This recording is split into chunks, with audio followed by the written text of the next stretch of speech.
First of all, I'd just like to say this is really cool. Look, can we just talk about something else, please? Since it's already quiet, I guess we might as well start the team meeting.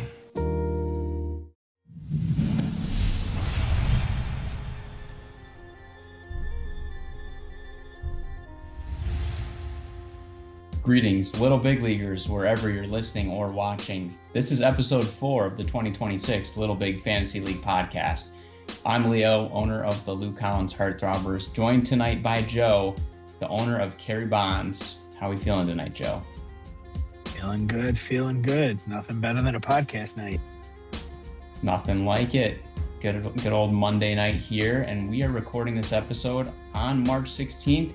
And if you're listening or watching on the episode release date, most likely it is Tuesday, March 17th, which also happens to be St. Patrick's Day. We've got the green on here tonight. And not only is it going to be St. Patrick's Day, this also marks the 1-year anniversary of the LBFL podcast. So if you've been a loyal Little Big Leaguer, you've most definitely experienced some laughs, probably some cringeworthy moments, and hopefully gained some insights into Major League Baseball as well as our fantasy league. From what originated as just a hypothetical idea last year and has become an unexpected and enjoyable reality, it is truly an honor to celebrate 1 year of this podcast here tonight with you, Joe. So I think it's only fitting that we crack open a nice cold one in celebration. Cheers to 1 year. Cheers. Feels good. Yeah, I think this actually overall might be episode 20 as well. I remember when we hit double digits for that first time with that 10th episode, and that was a pretty big deal, but we've kept it going pretty nice here. Yeah, quite honestly, I thought it was something that was going to fizzle out after probably like 2-3 episodes. I thought it wasn't, I didn't think we wouldn't enjoy it. Like, I thought we would enjoy it, but I just thought it would be, too much. And, guys miss a week here and there. It is what it is. But 1 year strong feels pretty good. Absolutely. And speaking of missing a week, we do have to shout out, and I think we have to toast to both JD and Carter. We've all put in a good amount of hours on this podcast, so I think it's only fitting to have another drink for them tonight. Yes, Thank sir. you, Mr. Hawking and Mr. Ristopia. Legends of the LBFL podcast. They are. It's a They'll be unique missed mix. tonight. That, Yes, for sure. it is. Well balanced, some would say. Very. Well, tonight we will cover a few different topics, including our American League and National League division winner picks, as well as a first read on our World Series matchup predictions. We'll also go rapid fire style and talk about our top 2026 World Baseball Classic moments thus far. But first, why don't we reflect on 1 year of the LBFL podcast?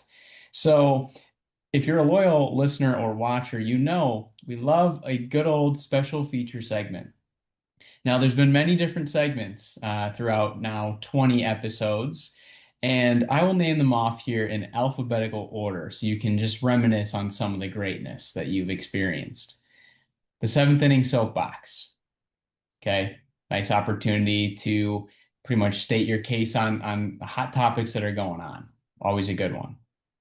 Blockbuster trades. Now we're talking usually trades within our fantasy league. So these ones kind of just pop up randomly. Dugout Doghouse. We did that one last week. I know, Joe, that's one of your favorites there. Yeah, that one's a good one.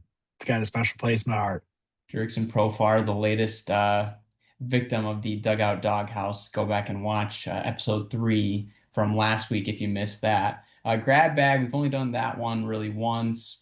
Guess That Jersey has only been done, I believe, once as well. We guessed the jersey that Joe was wearing that day, and I believe it ended up being Dan Herron of the Diamondbacks. And it did. Of course, there's Hawking Stat of the Week, which actually you would have thought we've done that one multiple times, but I believe we've only done that one once. And that was a solid segment for JD there. Yeah, I think that one will need to make a reappearance soon. Of course, can't not mention Joe's Red Hot Take, sponsored by Frank's Red Hot Jumbo Seeds by David. That's a mouthful, but that was a definite favorite. And one those hot takes kept coming up throughout the season, which was it gave us some good content. Yeah, yeah, that one's a good one. Another one that's going to need to make a reappearance soon, I think. Definitely, as well as John and Joe Undisputed. It was Skip and Shannon style. The two rivals going head to head in argumentative style format. Any comments there, Again, Joe? yeah, again, I'd love to go toe to toe another time. That one was another one-time appearance, but I think number two will be bound to happen this season. I think it has to. Knights of the Round Table popped up a few times last year. That was a good segment to just talk about some of the general happenings of Major League Baseball. There's, of course, my segment, Leo's Trivial Pursuit, sponsored by Baggage, which we did a couple of times. And then Orange's Orioles Outlook, Carter giving us the latest on the Baltimore Orioles. So I do want to take this opportunity. We've stated the whole list. We're going to each name our favorite special feature segment. You can only pick one. Gosh, that is tough. Only picking one out of this really good list. I've enjoyed really all of these, but I think if I had to pick my one favorite, I think it would be Trivial Pursuit. I always love a good round of trivia, whether I know it or I don't know it. Trivia is one of my favorite things to do. I do it with the family. So I'm gonna go with Leo's Trivial Pursuit for my favorite. Wow, I appreciate that. Thank you. I'm gonna butter you up here now. I chose yours, Joe's Red Hot Take, sponsored by Frank's Red Hot Jumbo Seeds by David. It was awesome. We Joe predicted like five different things that were maybe going to happen, but they were kind of far out there. But you stood by all of your takes, defended them.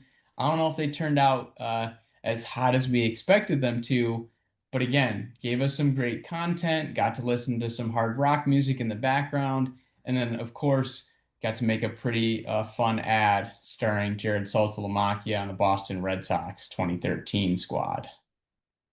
Yeah, I don't know how many of those red hot takes ended up actually coming true. The only one I can think of right now off the top of my head um, was that three managers would be fired before the year was over, and that one did happen. And I just remember, every time there would be a new coach that got fired, just shoot a text off in the group chat saying one closer to the prediction, and then when that third one finally fell, that one felt pretty good.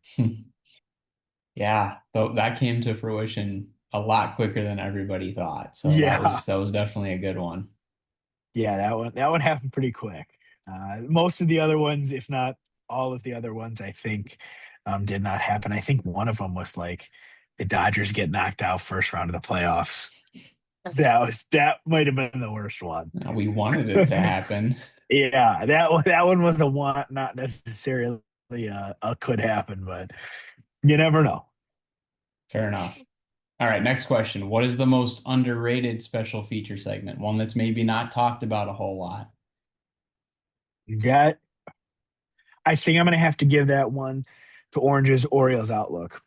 Um, the amount of research that Carter does um, is honestly amazing. I mean, just thinking back a couple years ago, Carter didn't know very much about baseball really at all, and now he's keeping me honest with many different stats, and along with many different Oriole stats that I for sure thought I knew better than him, but that is clearly not true anymore. Carter knows that team like the back of his hand now, um, as well as a lot of Major League Baseball. So always good to give Carter that mic and see what he's going to put out there. Definitely. I think I'm gonna have to go with Hawking stat of the week. I know we only did it once, but that was a good segment. Found some nice background music for that one, kind of that mystical space type feel. Yeah. And JD actually kind of surprised us in that one and gave us multiple stats. So lot to talk about during that segment. And definitely had some in there that were just kind of random and unexpected. So he definitely did his research on that one, as did Carter with his Orioles Outlook segment. Yeah. JD's Hawking Stat of the Week was a very good one as well. I remember one of them I still was Tyler O'Neill's opening day home run streak. Mm. That was a really cool stat that I liked because I had no clue. So yeah, that one is a very underrated one as well. All right, last question for our 1 year anniversary reflection on the special feature segments. Which segment has the most potential for the future? Maybe we've only done it once. You can only pick one. What's it going to be? What do you want to see in future episodes? Oh, I'm between two, and I'm just gonna have to pick one. I'm gonna go with Dugout Doghouse. I think there are truly so many bad people in the sport that really fly under their radar because whether it was not so big while they were playing or it didn't even happen while they were playing, it happened after they left the league. There Mm. truly are a lot of terrible people in the sport of baseball. So I think that segment can just be huge, whether it be crimes, whether it be PEDs, whether it be, just something small or if something ends up being very big. I think that one has a lot of potential um, to be a huge segment for us. Couldn't agree more with that. Yeah, there's a lot of random opportunities that pop up throughout the season. I think of missed opportunities. I think of like Rafael for call and some kind of incident where he shot off some sort of projectile at a car. There's so many that I can think of that were missed opportunities, but like, last week's was kind of just an impromptu. Profar went down with that suspension. It was only fitting. Second time crime. So I think we're definitely going to see Dugout Doghouse make more appearances throughout the summer. Yeah, no doubt in my mind. All right, so I'm going to go with Guess That Jersey for the Yeah. sole purpose of the fact that, Joe, both of us have a few just random out there jerseys, unexpected, like that Dan Heron I mentioned that you pulled out of nowhere. We each have our fair share of random jerseys, whether we've gotten them from a St. Vincent de Paul or a Goodwill, dare I say, Value World, probably the best store to find random, Cleveland Indians, Boston Red Sox jerseys. So I think we do have to definitely bring that segment back at some point. Yeah, for sure. I mean, just like you had mentioned, just the amount of random players. I mean, Dan Heron's typically not super high on anyone's list of players being remembered. Although taking a quick look at his baseball reference here, he had a three years in a row where he was an all-star, where he had a 4.6 WAR, 6.1 WAR, 6.5 WAR. Pretty crazy. All of them over 215 innings pitched.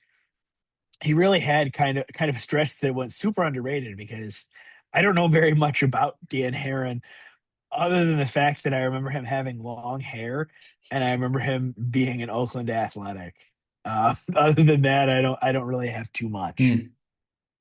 Yeah, 35 career WAR is impressive, actually. That's Yeah. way higher than I thought it would be. Um, yeah, I mean, he even pitched through kind of like the tail end of the steroid era there. Um, Started his career in 2003, earlier than I expected as well. But yeah, 13 years in the game. That's a solid name right there. Yeah, I mean, he didn't really have any years that like jumped off the table in terms of like ERA. Like his Yeah. lowest was a 307. It's not bad by any means, but he was consistent back-to-back years leading the league in games started. So he was out there. Back in 2011, he also had 34 games started, which led the league that year. Um, he did finish fifth in Cy Young voting as well in 2009. Pretty crazy. And then finished seventh in Cy Young voting in 2011. So he put together a pretty little decent career there. 13 years, not too bad. Good resume. So yeah, we'll look forward to more Guess That Jersey segments throughout the season. So time to dust off those jerseys and do a little spring cleaning there, Joe. Yeah, I think it might be time to squeeze into a couple of those jerseys for a podcast. Love it. All right, time to move on. Last season, we gave you our division winner predictions in our very first episode, only fitting as we celebrate our 1 year anniversary of this podcast. Now, this year, we're going to up the stakes. We will also reveal our World Series predictions as we go through division by division from West to Central to East by league and reveal our picks. So, we're going to go ahead and jump right into it with the American League. We will start with the AL West. Joe will lead us off. Last season, Joe was the only one who got this prediction correct. Yeah, and I'm gonna double down on it. Last year, pick Seattle. This year, I'm also going to be picking the Seattle Mariners. It's they have too much power. Their stars are extremely big. You got Cal Raleigh, you got Julio Rodriguez, Randy Arozarena. Just the names are insane. They have a really consistent pitching staff in Woo, Gilbert, Kirby. Love those guys. Love what they do. Tough to see them beat my Tigers last year, but I'm picking them this year to win their division. I am right there with you, Joe. I was tempted to pick maybe Texas as kind of a sleeper. I could see Texas sneaking into the wild card. However, I think I am also going to go with the Seattle Mariners, who I had the opportunity to watch in person last summer at T-Mobile Park against the Boston Red Sox. It's a full complete roster. Do I think Cal Raleigh is going to have as good of a season, MVP caliber? No, I do not. But there's still some really nice pieces in that lineup. Josh Naylor, who represented Canada in the World Baseball Classic, did pretty well for them. He was their team captain. As you mentioned, Julio Rodriguez also representing his home country in the World Baseball Classic of the Dominican Republic. Young star, only 25 years old. And then you mentioned part of their pitching rotation, but I do have to shout out a couple other names because they are on the Lou Collins Heartthrobbers. Luis Castillo, he is a top of the rotation guy, good veteran presence in the clubhouse. Had a pretty good season last year with a 3.54 ERA. I think he's going to up his 11-8 win total. He's going to get some more wins this year. I think that the division is wide open. Um, and I think Andres Munoz at the back of that bullpen coming into games to close them out is pretty much unstoppable. 83 strikeouts and 62 and one-third innings last year with a sub-2 ERA at 1.73. 38 saves, I can see that number climbing as well. He's going to continue to get opportunities. Houston is weakened this year. I can see the A's being a sleeper team as they have some really nice young stars. I don't think the Angels fit into the division picture really at all. Yeah, definitely not the Angels. I like what you had mentioned with the Rangers there briefly. Um, I definitely think they're flying under a lot of people's radars, but I think they could turn it around and do something special. I mean, only a couple years ago they made it to the World Series, so and they won it. So what's to stop them from doing that again? I don't think much. Astros have fallen off, in my opinion, significantly, unless they get some really big years out of some guys. Carlos Correa back on that team, if I'm correct. Um, Yep, on the Astros. Yep. and they need a guy like Christian Walker, who, when they originally got him, I thought it was a great move for Houston.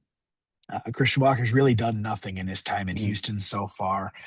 So if they turn it around, who knows? I like Hunter Brown a lot. I think they have some other decent pitchers, but I think this is essentially Seattle's division to lose at this point. Yeah, I think so as well. Obviously, making that deep run into the playoffs last year, knocking the Tigers off, unfortunately, in that uh, was it the division series technically in 7 games. So, that was a really close series. It really showed you the depth that Seattle had. I mean, bringing Logan Gilbert out of the bullpen, they are absolutely stacked. Yeah. So we will also reveal JD and Carter's picks as well. First, we will reveal JD's pick. He's also going to go with the Mariners, not the Detroit Mariners, if you were wondering. He's picking the Seattle Mariners to win the AL West. So taking a look at JD's team here, Stephen Hawking's coming off of that 2025 victory. He does have the big dumper himself at catcher, Cal Raleigh. Again, I don't think he's going to have as good of a season, but when you have a switch hitting catcher who's playing in the World Baseball Classic, getting some meaningful reps early on in the season, I still think he's going to have a good year for Seattle. Yeah, I definitely agree. I think he's had a bit of a lackluster time in the World Baseball Classic. I don't know if he's done too much or not, but I know on the broadcast recently, they've been talking about Cal and how his performance hasn't been exactly what he's wanted to, and he just needs to get that one ball, that one nice hit, whether it be a home run, whether it be just a rip in the gap or something, just to know that his bat is still there. He's not going to hit 60 again this year, but could he hit 40? Yeah.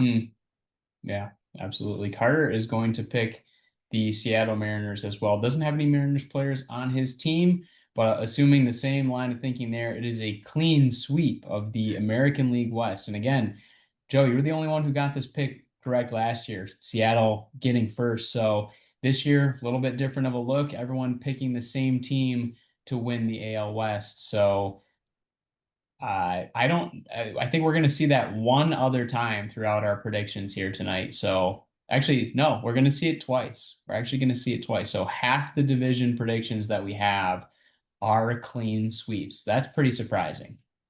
Yeah. I think there are a few divisions that it is pretty obvious, and I think those are the ones that we matched on. All the other divisions, I could definitely see it going one way or the other. But this one and a couple others, Hmm. pretty easy in my eyes. I would agree with you on that. Let's move over to the American League Central. Joe, going to lead us off again. Yeah. So last year, JD was the only one that predicted this division right. He picked Cleveland. Cleveland snagged that division from us. Did they deserve it? No. But did they win it? Yes. I will give them credit. They really picked it up when it came time for it. And the Tigers kind of had that collapse. However, that collapse will not happen again this year because the Detroit Tigers will be winning this division handedly. You're not wrong. I absolutely think that you are correct there. I'm going to go ahead and make the switch as well. I think they're going to do it. I think they are going to do it. I think they have to do it. This is their year. They've gotta. It starts with winning the division. It's one step at a time. It's one game at a time. The additions they made in the offseason. I mean, you bring back Finnegan, you bring back Gleyber Torres. You got a lot of the same pieces, but then the statement move of the offseason, probably the most underrated move of the offseason for any big league team, which is featured in a YouTube short, which Joe is in. Framber Valdez. I mean, you're talking about a guy who AJ Hinch was just debating the other day of basically splitting the number one / ace role with the greatest pitcher in the game, Tarik Skubal. So not only do they bolster that rotation, you've got Riley Green, you've got Spencer Torkelson, Kerry Carpenter, you've got some power there. I think they do got to cut down on the strikeouts, but you're also getting some guys back. You're hopefully ending up with maybe a healthy Parker Meadows if he makes the roster. My boy, Matt Vierling, coming back, has had a really nice spring training thus far. You got these little pieces here and there. You can't forget about Zach McKinstry, who may not have had the best second half, but was an all-star last year. The rotation is deep, though. You get Justin Verlander. Can't forget to mention him. Obviously, the Tigers bringing him back in the offseason as well, which was also a nice statement to complement that rotation. But you've got Jack Flaherty still. Casey Mize is your number 5. I know you got Reese Olson out for the season, unfortunately, but you can't forget as well, you're going to bring back Jackson Jobe at some point. Maybe earlier than expected based on recent reports I've seen. Could be back in July, even if he's back by August or September, for him to be able to get some reps and get going in that bullpen. The Detroit Tigers are absolutely a force to be reckoned with in the American League Central.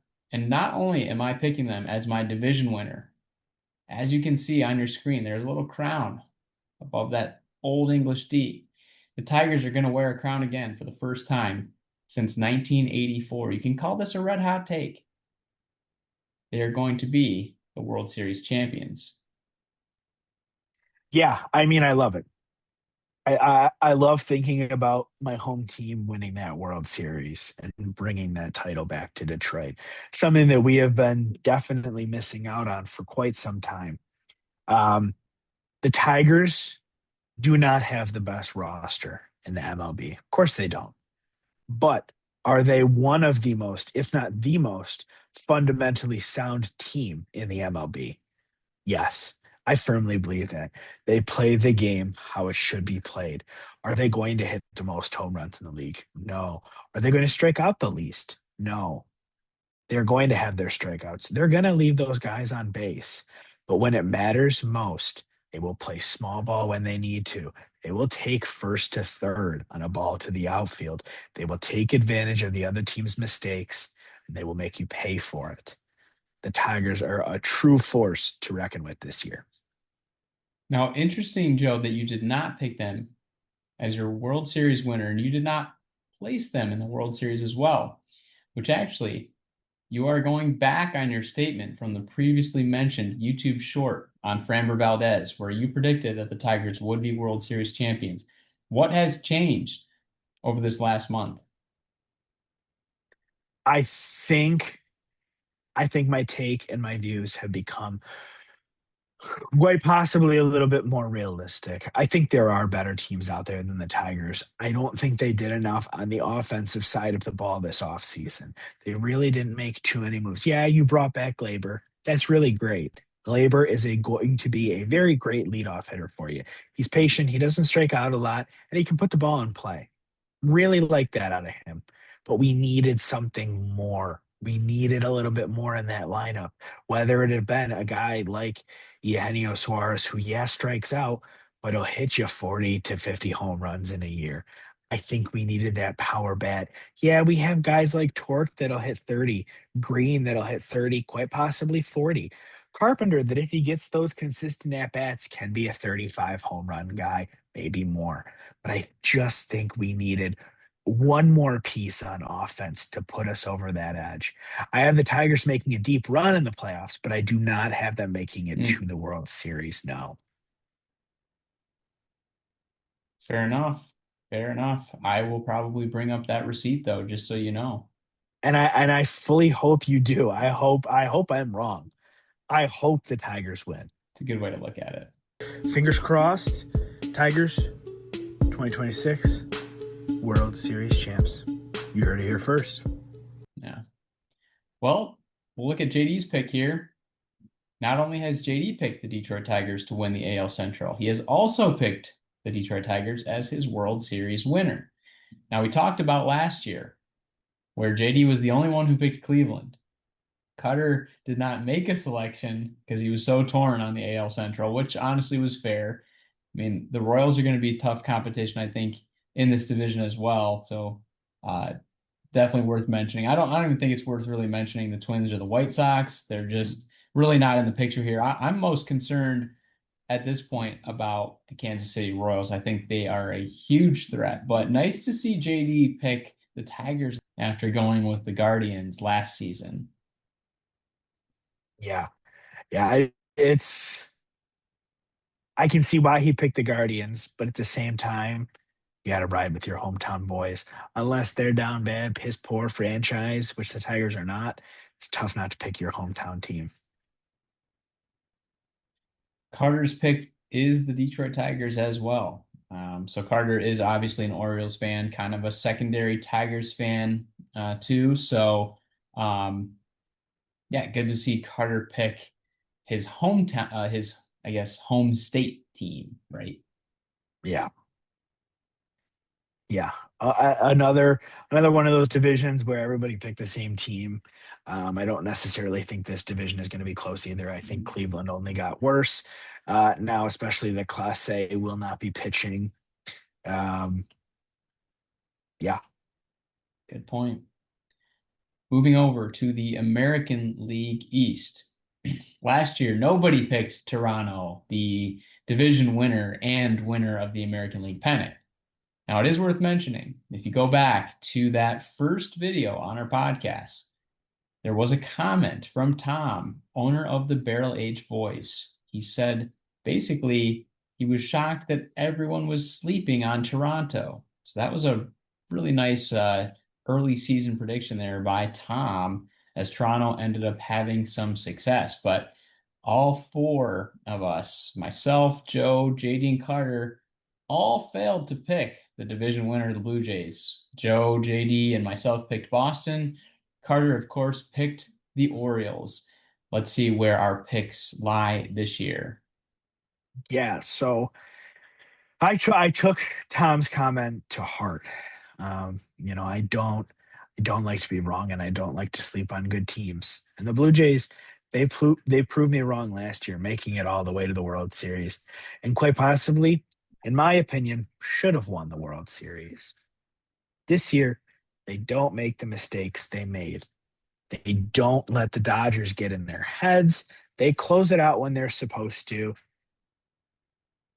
And the Toronto Blue Jays not only win the division, they win the World Series this year.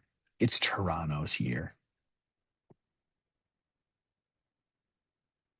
It's an interesting take for sure. I could see it happening. I think personally they might end up as a wild card team. It's going to be a really tough division to win, but like you mentioned, I mean, they were deserving of winning that 2025 World Series. I mean, they were one ground ball away from that what tying run at that point. I mean, to extending the game at least, giving yourself a chance. I can't bring myself to pick Toronto as the division winner. This might be controversial. Uh, Many baseball fans do not like this team or this franchise. The Bronx Bombers will win the division. Max Fried, Cam Schittler, Will Warren, Luis Heel is going to be back. Garrett Cole is going to be back. Carlos Rodon, Ryan Weathers in that rotation as well. That rotation has a ton of depth. I don't love their bullpen. I don't love David Bednar as a closer. I do like Camilo Doval, but I think the Yankees are going to do it this year. Aaron Judge and Cody Bellinger both on my fantasy team. I have high hopes for both of those players. Jazz Chisholm Jr. Had a really nice second half of the season last year. He was moved over from Kyle's team to Tom's team and played really well. I do think they could use another bat in there. I do not love their depth at shortstop at this point with Anthony Volpe, Ahmed Rosario. I would like to see them maybe bolster that shortstop position at the trade deadline. I do have some concerns about the health of Giancarlo Stanton, considering that he really can't open a bag of chips at this point. But they do have some nice young names in there as well, with Ben Rice, who could end up as the DH, could play a little bit of catcher there for them too. Then Austin Wells has had a really nice showing in the World Baseball Classic, unexpectedly for the Dominican Republic, but played really well for them. Was really surprised to see them take Wells out of the game last night in the World Baseball Classic and go to O'Neal Cruz. So that was kind of surprising to see on the note of the World Baseball Classic. But yeah, I think the Yankees are going to do it this year. Yeah, I mean, as long as I live, I'm never going to pick the Yankees. Can't stand them as a franchise. Think they are the past Dodgers. They just paid for all their teams. Really not big fans of them. But I do want to do a real quick, a blind baseball reference. I'm going to read you some stats. You're going to tell me what player this is. 2.30 ERA, 64 games, 27 saves, a 184 ERA plus, and he had in 62 and 2/3 innings, 86 strikeouts. Name that player. Is it a Blue Jay? It is not a Blue Jay. Is it AL East? Yes.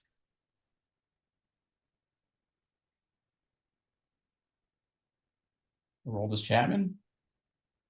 No. No, it is not. It is actually, in fact, the man that you had just thrown shade at a few seconds before, Mr. David Bednar. What was the He is ERA a again?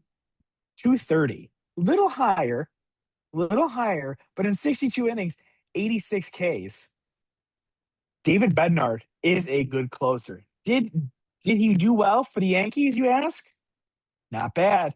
A 219 ERA for the Yankees across 24 innings with 35 strikeouts.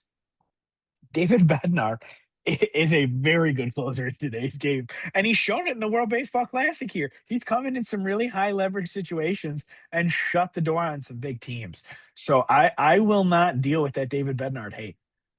What I'll say about David Bednar is he would love living right near you, Joe, because he would be great on Hall Road. He loves traffic. He loves getting a couple runners on base, putting all first and second, walking a guy, giving up a bloop single, and then somehow escaping out of it. Well, Hey, I have I don't care. I've seen David Bednar as a member of the Pittsburgh Pirates blow a save. I was sitting out in the outfield with my wife. All of a sudden, there's this very animated fan that starts talking about Bednar. Oh, Bednar's coming in. He's going to blow it. I'm like, what is he talking about? Like, Bednar's pretty solid. And then sure enough, Bednar comes in and blows the game for the Pirates. Now, they did end up going on to win that game. However, it just made me not put a whole lot of trust in Bednar. He loves getting a couple runners on base and working out of the jams. I'm kind of surprised the Yankees traded for him. I might be sleeping on Bednar. He has pitched pretty well for USA, but there's something about him from a confidence standpoint that I can't get behind. Now He puts those runners on base because he know the situation that he thrives the best. Rusher. He can base is empty. That's not who David Bednar is. You need guys on second and third with 1 or 0 outs, and he will get out of it without allowing one of them to score. David Bednar loves to pitch from the stretch. Exactly. I mean, in 62 innings, how many hits do you think he allowed last year? Probably like 31. Significantly more than that. 46. I was being too nice to him. Yeah. How many walks do you think in those 62 innings? 27. See, now he was less, 19. Okay. Not as David bad as I Bednar. thought. He's got good numbers, but I don't trust him. David Bednar, 2026 All-Star. Gosh. We'll see about that. Well, we do have about a minute here before our commercial break. JD has selected the Blue Jays, going with the same pick as Joe. And Carter has the Yankees not only winning the division, but making the World Series. Any final thoughts on the American League East? I think it is a tough division because I really do think the Yankees are a good team. Do I think the Orioles maybe become a little more competitive and shift back to their 2023 days? Yeah. I think the Orioles kind of turn it around there. And Boston is still a good team as well that we haven't really talked about. So tough division, still got the Blue Jays. Fair enough. I think it is going to be definitely a tight division, the tightest in the American League, perhaps. So it'll be interesting to see how that develops throughout the season. We're going to go ahead and move over to our commercial break here on episode 4, the 1-year anniversary episode of the Little Big Fantasy League podcast. We hope you enjoy these messages. Episode 4 of the LBFL podcast is brought to you by baseball. Just keep swinging, for it is the crack of the bat that reminds us that the great sport of baseball brings us together to celebrate a tradition like no other. It's all for the love of the game. All righty. Well, after that ad, we are now going to take a look at the National League. We've already taken a look at the American League, gone through those three divisions. Now we're going to take a look at the National League. We're going to kick it off with the NL West. So last year we did all pick the Dodgers to win it. I mean, I feel like it was pretty obvious that the Dodgers were going to win that, and they did. They did win that division. So this year, let's see if there are going to be any changes. Leo, who do you got? You got to kick us off, Joe. All right. I already got the graphics preset, so. Okay. I'm going to kick it off with the Dodgers yet again. Nothing's really changed too much year over year. The Dodgers are still probably the best team on paper, probably pretty much the best team on the field. So it's going to be the Dodgers again. You going to make it official with a piece of clothing?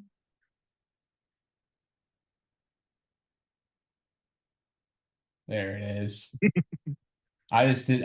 It Fernando looked like Rodney. you just didn't want to put it on. Fernando Rodney. Never was a Dodger, but no, he's a lot of other teams, just not a Dodger. Oh, it's too good. Yeah, it's there's not much to say. I don't have an LA Dodgers hat, so I'm going with the next best thing. Brooklyn. Oh, I don't even know if I could personally get myself to wear a Dodgers hat. Like, your hate for the Yankees is what I have for the Dodgers. Like, I am picking them to win the NL West. I am also picking them to win the National League pennant. So I believe they are going to make the World Series against the Detroit Tigers. I believe that is going to go 7 games, but the Tigers are going to best the Dodgers there in 7. They're stacked. They've continued to add guys to their roster.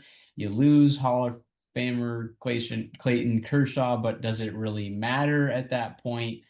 No, it's just way too good of a team. Yamamoto was most of our pick for NL Cy Young. Ohtani, I think Betts is probably going to have a nice bounce back year. You added Edwin Diaz at the back end of the bullpen. You hopefully have a healthy Tyler Glass now. Freddie Freeman. I mean, you look at every position and they got somebody. They added Kyle Tucker. I mean, goodness gracious, this is bad for baseball. The Dodgers are single-handedly going to cause a lockout for next season. I believe 2027 will be a lockout because of the Los Angeles Dodgers, unfortunately. And I guess you could say maybe because of the Mets as well. But yeah, I mean, as hated as the Dodgers are, and I do have that hate in my heart for the Dodgers. I did get to go to Dodger Stadium in 2017. I did get to take a visit there. They were playing the LA Angels, which was very cool.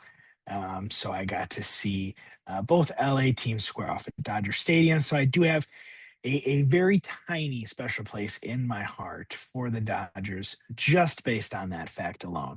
But yeah, if there is a lockout, it is 100% going to be their fault, and it will be really, really bad.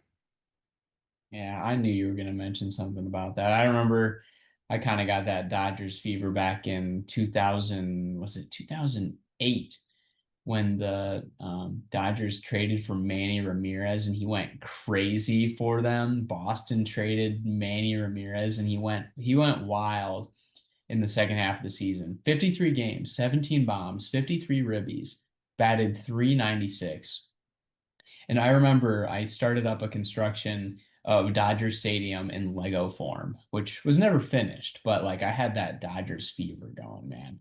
I went to Lids and was so close to buying a Dodgers hat, but decided not to. But yeah, now I feel like they're pretty much the most hated team in baseball, but I have to place them in the World Series, and JD is also going to place them in the World Series. So JD and I have these same exact picks. Dodgers, Tigers in the World Series, but the Dodgers losing to the Tigers.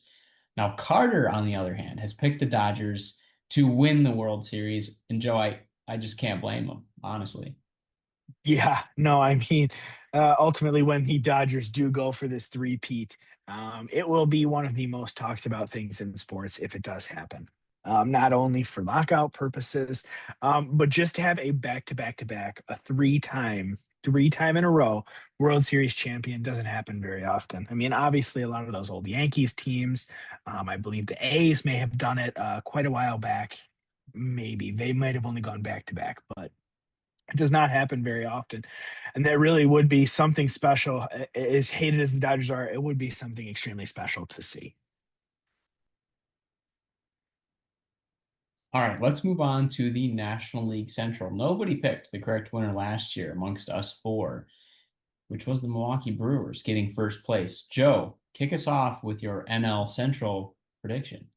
Yeah, so I wanted to pick Milwaukee this year. I really did. I think they have a couple things that are working against them. They no longer have Freddie Peralta. That's one of the big things. Freddie was really their ace for the last number of years. He really was a big anchor at the top of that rotation that could just constantly strike guys out. He had really unhittable stuff. This year, the team that I picked had a nice addition in the offseason that I don't think a lot of people expected.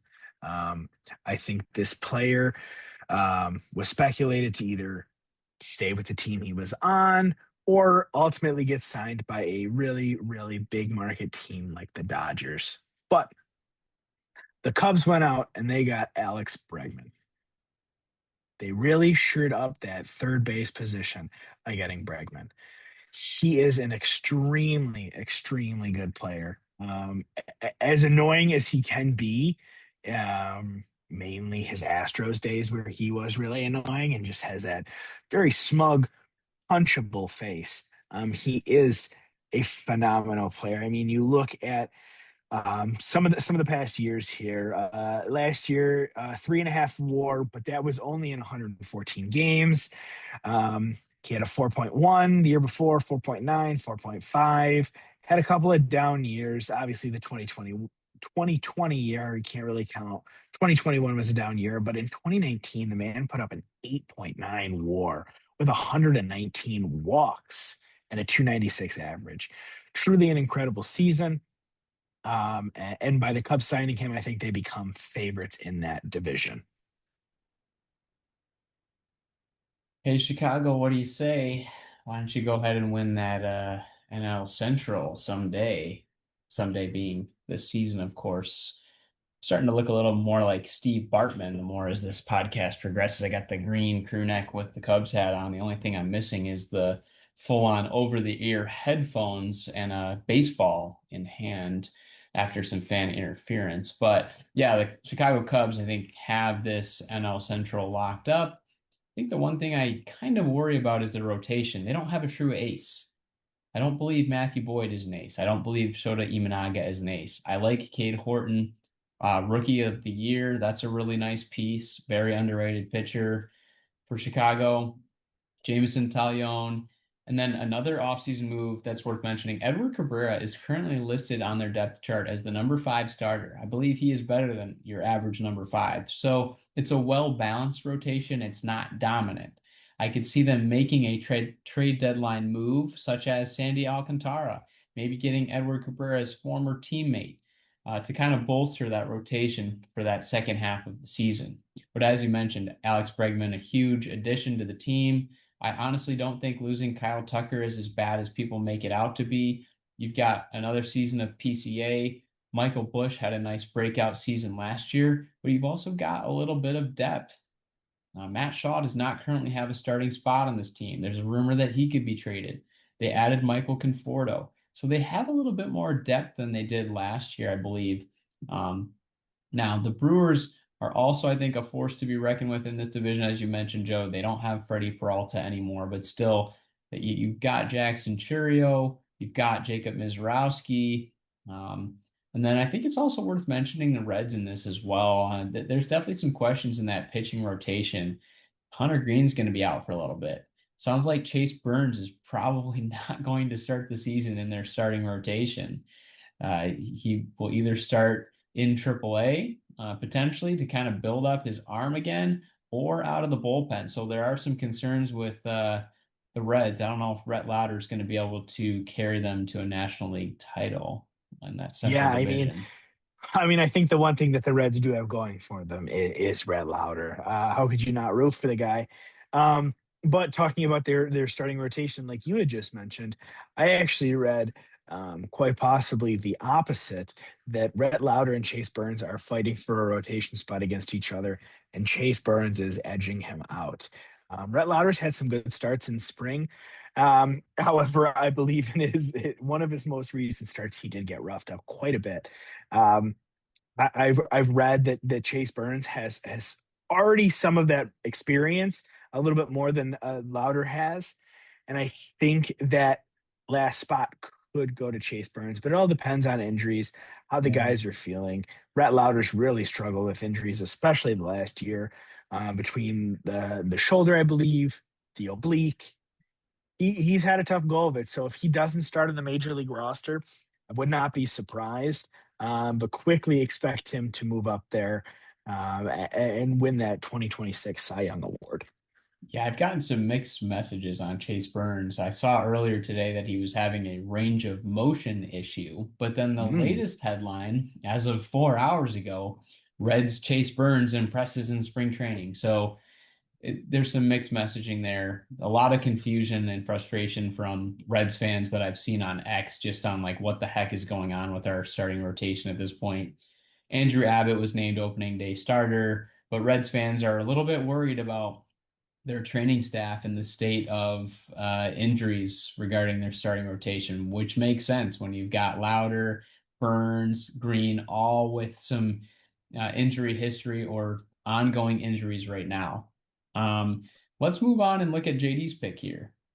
He picked Milwaukee.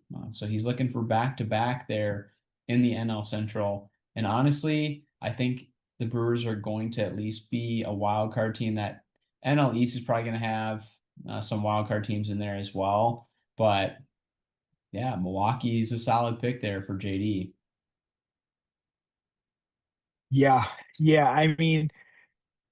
Really, I guess the only thing I have going against Milwaukee this year is no Freddie Peralta.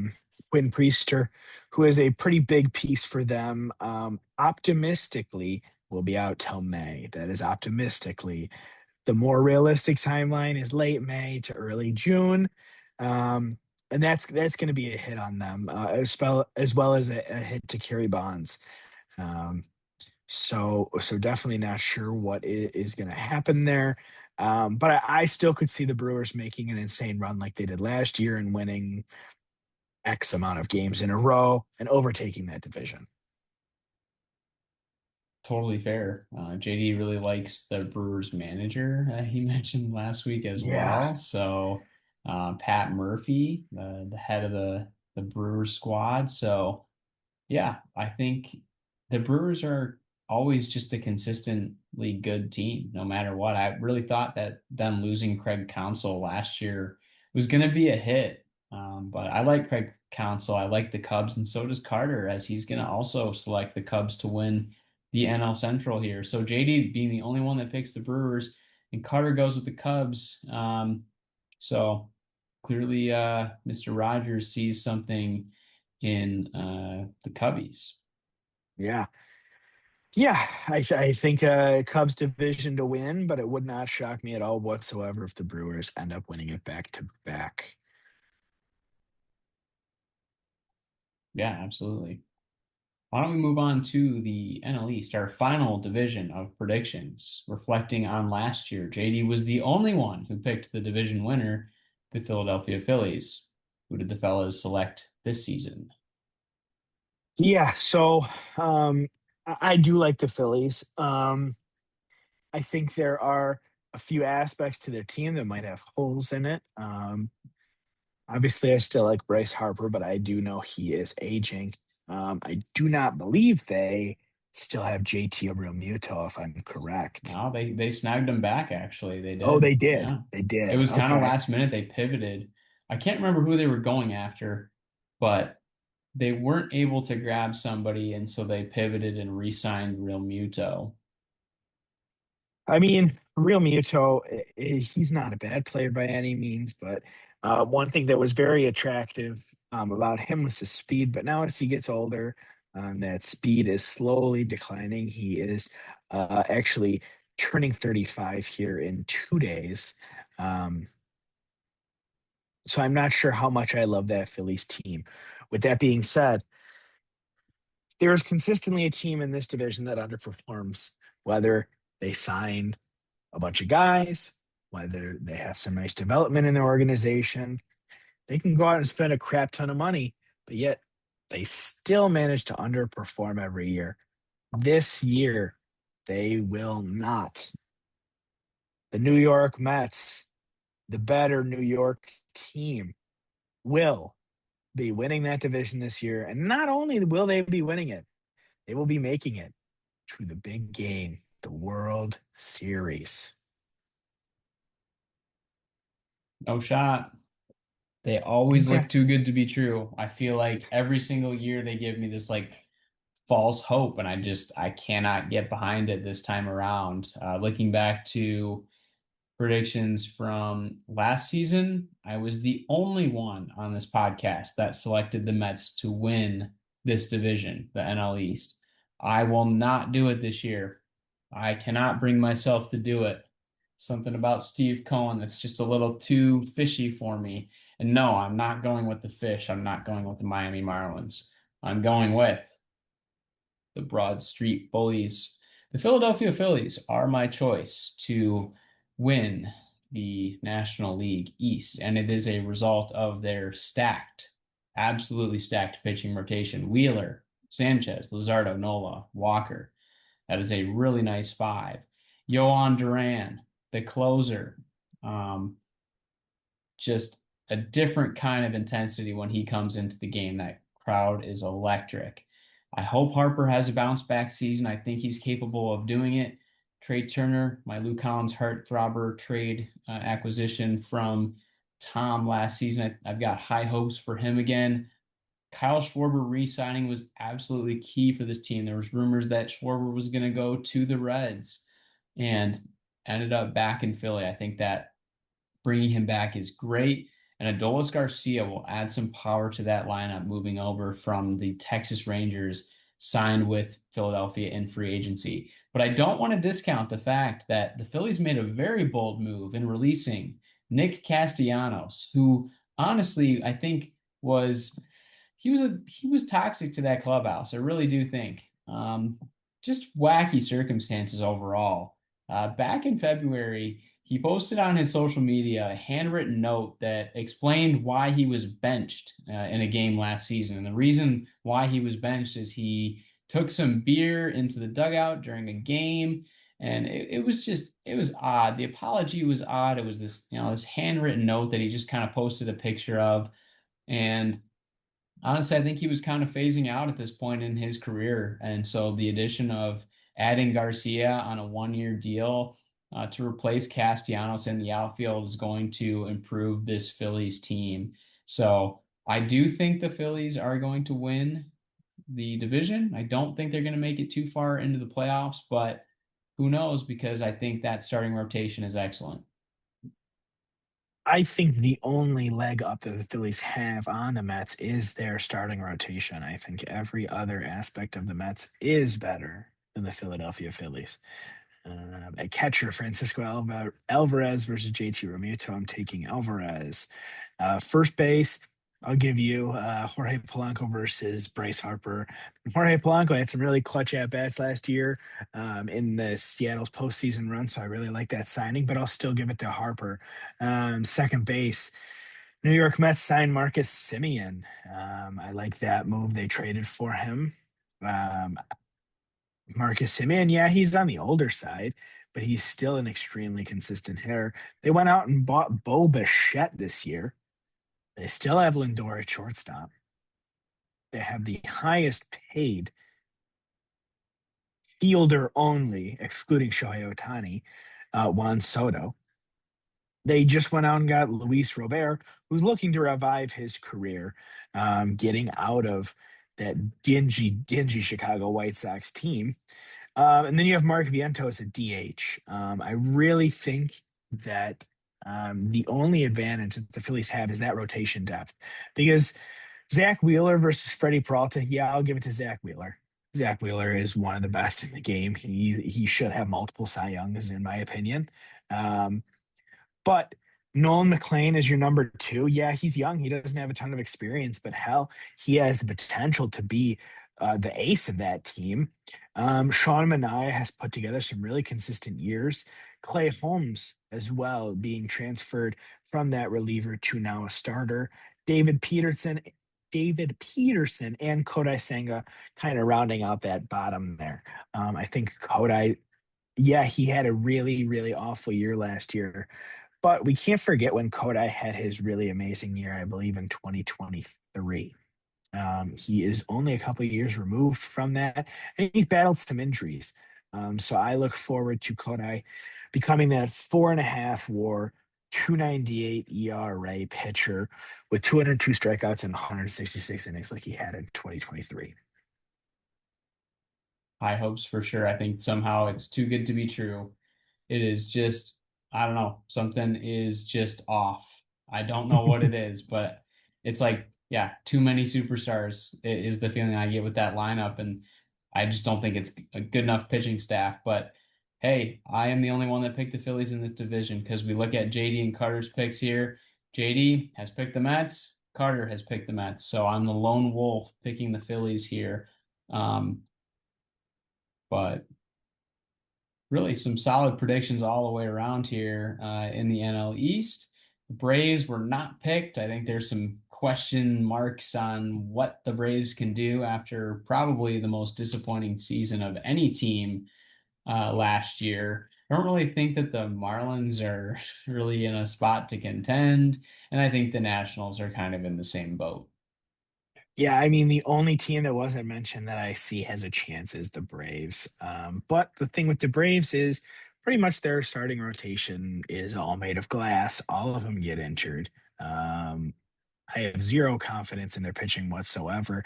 And quite honestly, Ronald Acuna Jr. has really struggled with injuries the past 2 years. When he's on, and he is the best hitter in baseball, in my opinion. And that is including Shohei Ohtani. When Acuna is healthy, he can put together a season like he did in 2023, where he led the league in plate appearances and at bats. He led the league in runs. He led the league in hits. He led the league in stolen bases. He led the league in on base percentage. He led the league in OPS. He led the league in OPS plus. I mean, he was leading the league in almost every stat. He put together a 40-70 season and had 106 RBIs. The dude is a tank when he's healthy.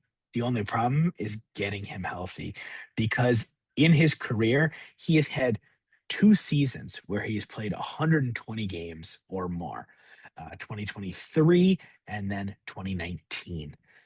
If he's healthy, he's on. When he's not, the Braves will suffer. Yeah, I think the injuries are the biggest question mark there for sure. So I'll have to see it to believe it. I don't have faith in what Atlanta can do this season. Well, that's going to wrap our 2026 division winner and World Series predictions. Will be interesting to see how this plays out. Typically, our predictions do not end up very well, but we will be sure to follow up on these predictions not only at the end of the season, but also during the course of the regular season. It's time to move on to our next segment of episode 4 of the 2026 LBFL podcast. Take me out to the ball game, or in this case, take me out to the World Baseball Classic. It's time for the 7th inning soapbox. For tonight's segment, we will both get 3 minutes to talk about the top moments and hot topics from the 2026 World Baseball Classic. Once one team owner has finished their 3 minutes, the other team owner will have 1 minute to respond, whether it be something positive, whether it be something maybe negative. So it's time to get up on your soapbox and stand up for what you believe in, because this ain't no ordinary 7th inning stretch. It's the 7th inning soapbox. So I'm going to set a timer for myself here, 3 minutes on the clock. I'm going to lead us off, and my time starts now.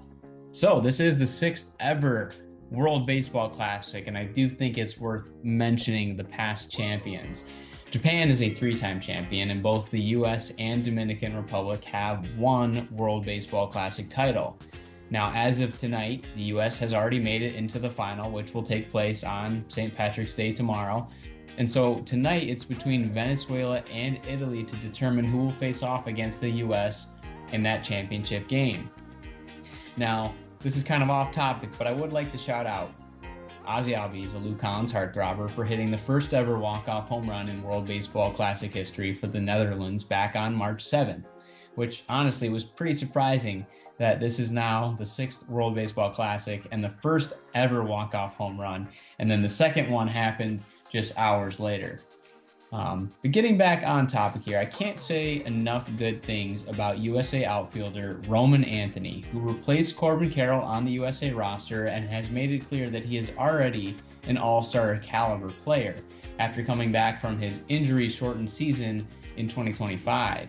He's clearly breaking out here onto the scene in the World Baseball Classic, and I see big things coming for him on the Red Sox during the regular season. And my goodness, I really don't think anybody saw them coming. Italy and their espresso machine have come out of the woodworks and shocked the world by becoming the true powerhouse of this tournament. Former Detroit Tiger Michael Lorenzen pitched 4 2/3 scoreless innings to help shock the United States in last Wednesday's 8-6 victory, and he's back on the mound tonight against current Detroit Tiger Cater Montero in the quarterfinal after Italy had beaten Puerto Rico on Saturday. And speaking of Italy being a powerhouse, 9 players from that roster have contributed home runs in just 5 games, including 3 from Vinny Pasquantino, who is also the team captain.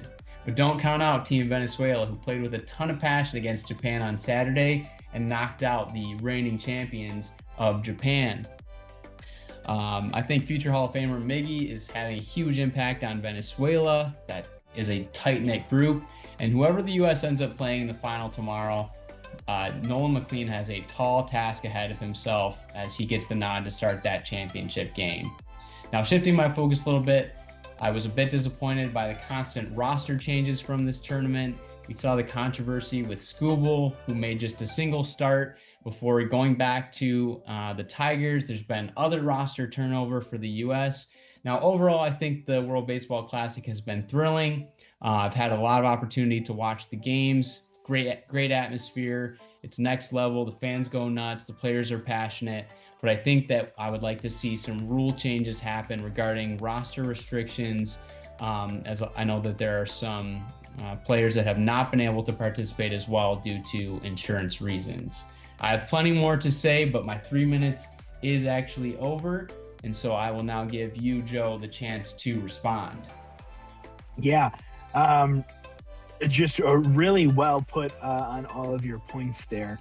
I agree with a lot of what you said. A couple things that were not talked about that I'm excited to talk about in my 3 minutes. Quite honestly, I have 2 minutes probably being spent on one topic alone, and then I'll briefly touch upon the other ones that I wanted to talk about. Really, really well put, Leo. Appreciate that. All right, 3 minutes is on the clock, starting now for you. All right. So, first of all, when Corbin Carroll got replaced, I really wanted Riley Green to be the replacement. How could you not? You wanted a Detroit Tiger. You want a guy from your home team, a guy that was born in the U.S. How could you not? That being said, Roman Anthony has really put on a show for Team USA. He quite possibly is the best hitter on that team right now. He consistently puts good at-bats together at such a young age, and he really knows how to hit in those big moments.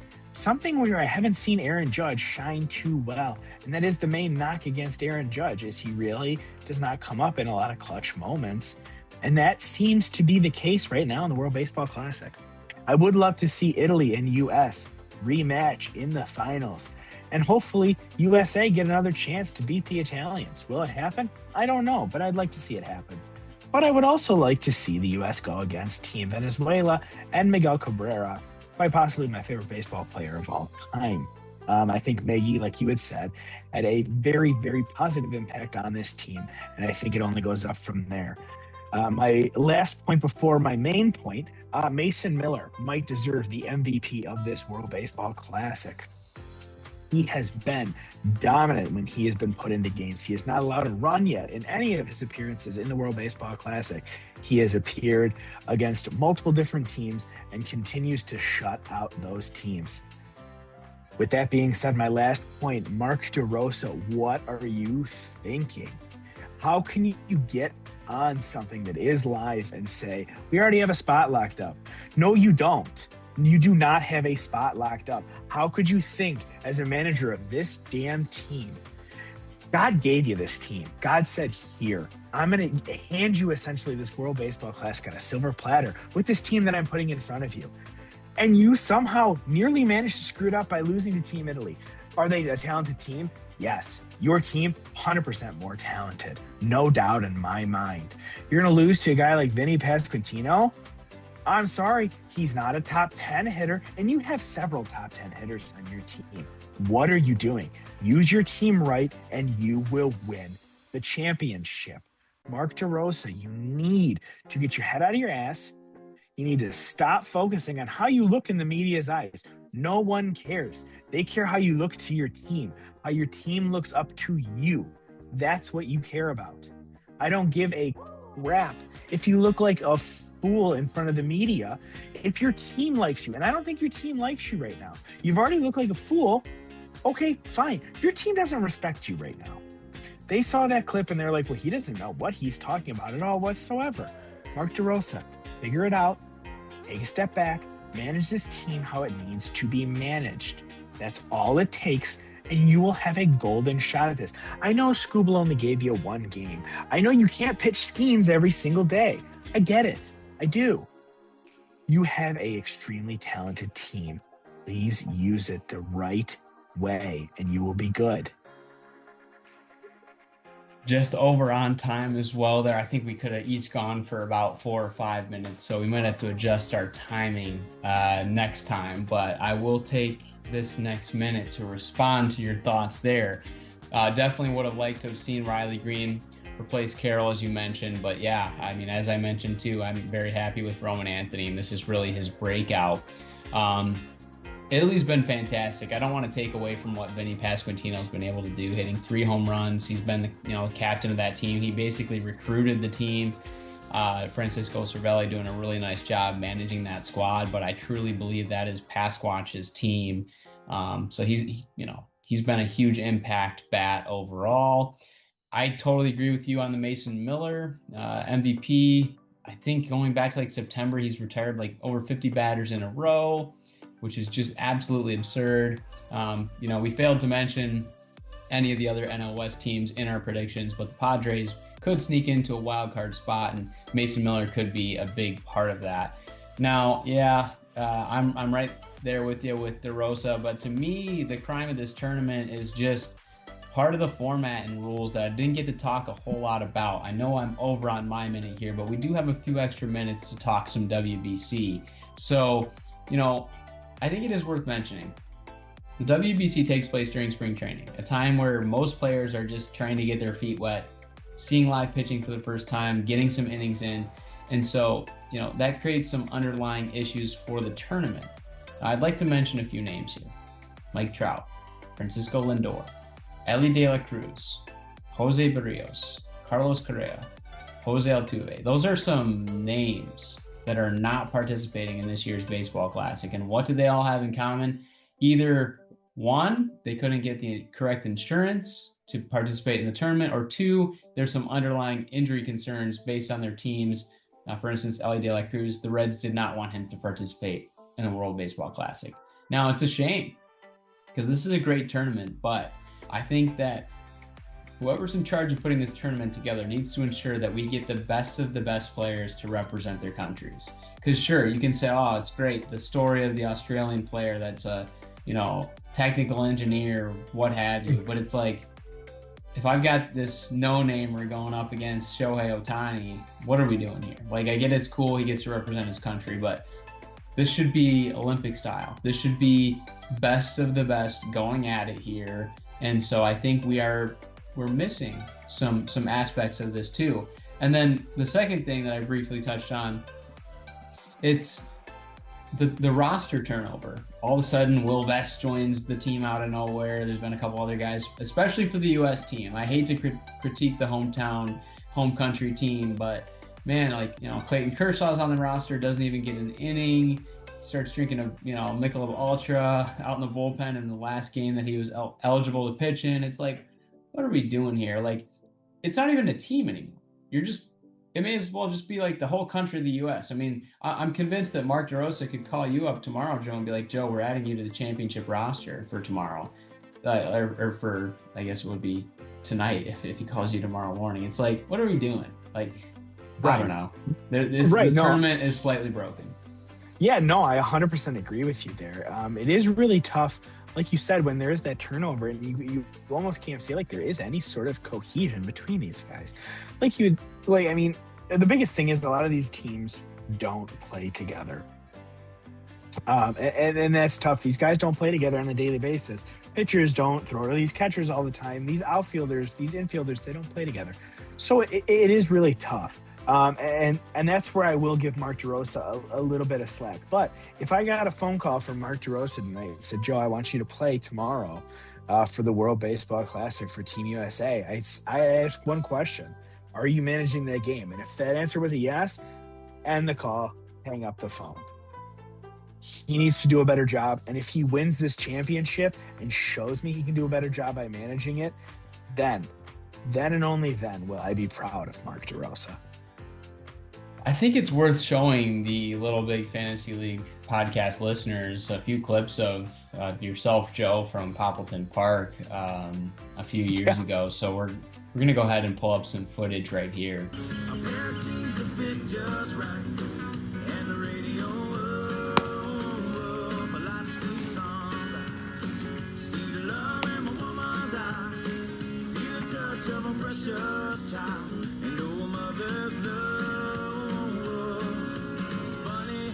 It's the little things in life that mean the most, not where you live.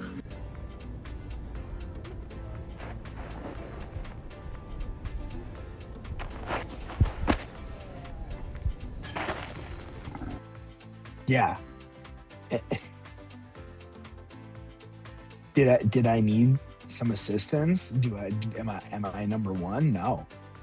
But we may need to insert some footage of my softball stats, and then we can talk, because I can pick it at third base with the best of them. So, we'll see, Mark. We'll see.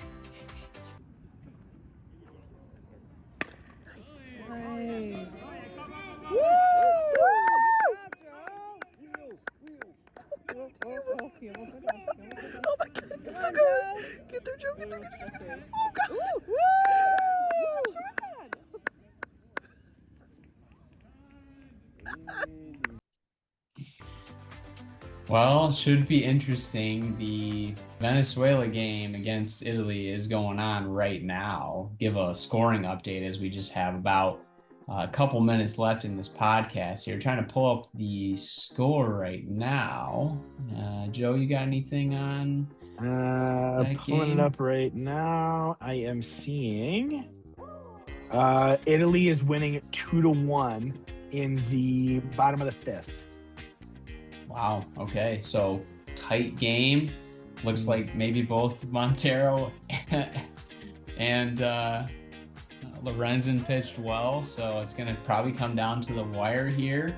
And by the time that you're watching this, the game will be over and U.S. will have either Italy or Venezuela to go up against.